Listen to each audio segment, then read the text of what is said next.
జకరియా పుస్తకము 10వ అధ్యాయము 3వ వచనం. యోధా వారిని దర్శించి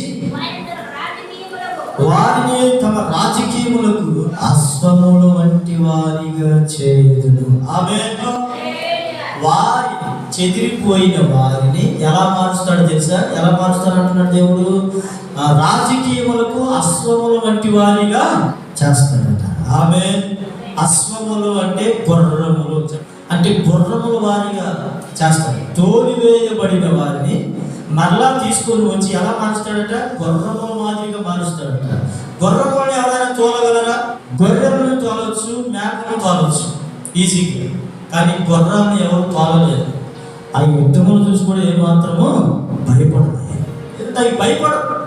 తోలివేయబడిన నిన్ను ఇప్పుడు దేవుడిని ఎలా మారుస్తున్నాడు సంఘములో అంటే, ఎవరు తరిమివేయలేనంతగా. స్తోత్రం. ఎవరైతే నిన్ను తరిమేరో తరిమే వారి మధ్యలో ఒక గుర్రముల వలె ఎవరో తరిమివేయలేనంతగా నిన్ను మార్చుచున్నాడు దేవుడు. ఆమేన్. అంటే ఇక నువ్వు ఎవరి మీద ఆధారపడవు. ఇక ఎవరి మీద నువ్వు ఎవరి కోసం నువ్వు ఎదురు చూడవు. ఎవరి యొక్క సహాయం నువ్వు ఎదురు చూసే అవసరం ఉండదు. దేవుడి మీద నేను ఆధారపడగలిగిన, దేవుని యందు నమ్మిక ఉంచగలిగినటువంటి స్థితిలోకి దేవుడిని తీసుకొని వస్తున్నాడు. ఆమేన్. ఇశ్రాయేలుకు చేసిన వాగ్దానం ఇది. ఇప్పుడు మన జీవితంలో అది దేవుడు జరిగిస్తున్నాడు. వాస్తవంగా అసలు ఇశ్రాయేలు ప్రజలు వారు ఒకప్పుడు వారికి ఎటువంటి స్థిరమైన నివాసము లేదు. వారు ఇతర దేశాల మీద ఆధారపడినప్పుడు వాళ్ళు చెదరపట్టబడ్డారు. వీళ్ళు ఇతర దేశాల మీద సపోర్ట్ తీసుకున్నంత కాలం వీళ్ళు చెదరపట్టబడ్డారు, చెదిరిపోయారు. ఇప్పుడు దేవుడు వాగ్దానం చేస్తున్నాడు, చెదిరిపోయిన వారిని, తోలివేయబడిన వారిని మరలా నేను సమకూర్చెదను. ఆమేన్. ఆల్రెడీ వాళ్ళందరూ సమకూర్చబడ్డారు, అందరూ వచ్చేసారు. ఇశ్రాయేలు ప్రజలందరూ, యూదులందరూ కూడా జెరూసలేముకు వచ్చేసారు. అందరూ చెదిరిపోయిన ఈ ప్రజలను దేవుడు ఎలా తీసుకుని వచ్చాడు తెలుసా?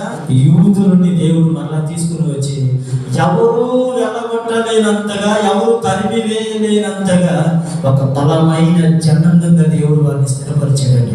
ఆమేన్. వాళ్ళందరూ ఇజ్రాయెల్ దేశానికి వచ్చేసారు. వాళ్ళకంటూ ఒక నడిపింపు ఉంది, ఒక చట్టం ఉంది, ఒక ప్రభుత్వం ఉంది. ఇప్పుడు ఈ యెరూషలేము ప్రాంతాన్ని మిగతా దేశాలని ఆక్రమించుకోవాలని చూస్తున్నారు, కానీ దాని వేరు కూడా కదిలించలేకపోతున్నారు. ఆమేన్. చిన్న దేశం యెరూషలేము పట్టణాన్ని ఆక్రమించుకోవడానికి లెబనోన్, సిరియా, ఐగుప్తు, బబులోను ఇలాంటి పెద్ద పేరు పోసినటువంటి రాజ్యాలు సైతం దాన్ని కదిలించలేకపోతున్నారు. ఎందుకంటే నా దేవుడి వాగ్దానం చేశాడు, తోలివేయబడిన వారిని మళ్ళీ తీసుకొని వస్తాను. తీసుకొచ్చిన వారి పట్ల దేవుడు ఎలాంటి కార్యం చేశాడంటే అశ్వములుగా మారుస్తాను. రాజకీయములకు అశ్వములుగా, గుర్రములుగా మార్చేస్తానన్నాడు. అంటే ఎవరు తోలివేయలేనంతగా ఒక బలమైన జనాంగంగా ఇశ్రాయేలు ప్రజలు స్థిరపరిచాడు జెరూసలేము ప్రాంతంలో. ఆమేన్. హల్లెలూయా. హమాస్ అనే దేశం, ఇరాక్ ఇవన్నీ కూడా నాన్ స్టాప్ దాడులు చేసాయి. ఏది? చిన్న జెరూసలేము పట్టణం మీద ఏం చేయలేకపోయారు. దేశాలు, పెద్ద పెద్ద దేశాలు కూడా ఈ చిన్న దేశాన్ని ఆక్రమించుకోవడానికి 150,000 మంది అండి ఆ దేశంలో. ఆమేన్.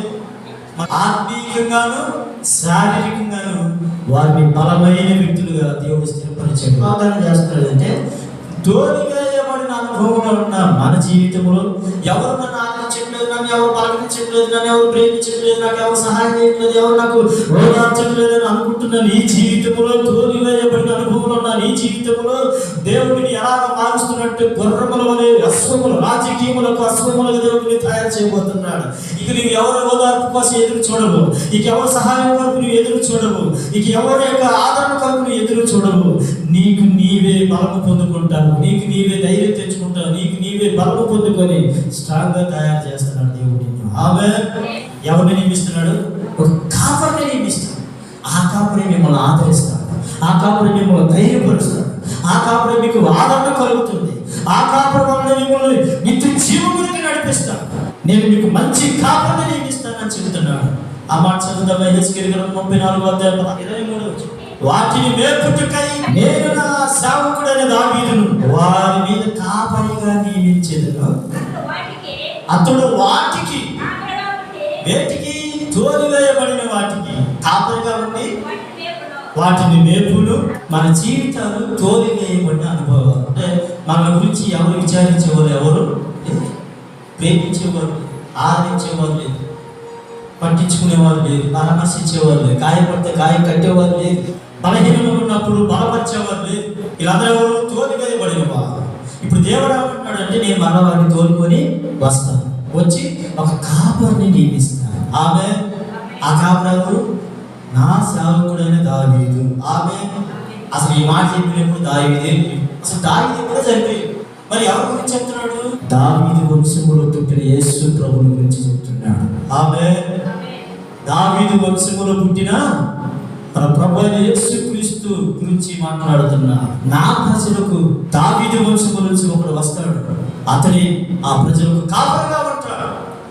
ఆయనే తన ప్రజలను ఆదరిస్తాడు, ఆయన తన ప్రజలను ధైర్యపరుస్తాడు, ఆయనే తన ప్రజలను ఓదారుస్తాడు, ఆయనే తన ప్రజలను నిత్య జీవములకు నడిపిస్తాడు. ఆమేన్. ఆయన చెప్పినట్లుగా మన ప్రభు యేసుక్రీస్తు లోకానికి వచ్చాడు, తన ప్రజల కోసం ప్రాణం పెట్టాడు. ఆయన ఇప్పుడు ఆ గురుల కోసమే తిరిగి రాబోతున్నాడు నా ప్రభు. ఆమేన్. ఆర్భాటముతో ప్రధానతో సత్యముతో దేవుడు పూర్తిని దిగి వచ్చినప్పుడు మధ్యాకాశంలోకి ఆయన దిగి వచ్చిన క్రీస్తు సంఘమైనటువంటి మనం అందరం కూడా ఆయన స్వరమును అందుకొని మధ్యాకాశంలో ఆయన కలుసుకోబోతున్నాం. ఆమేన్.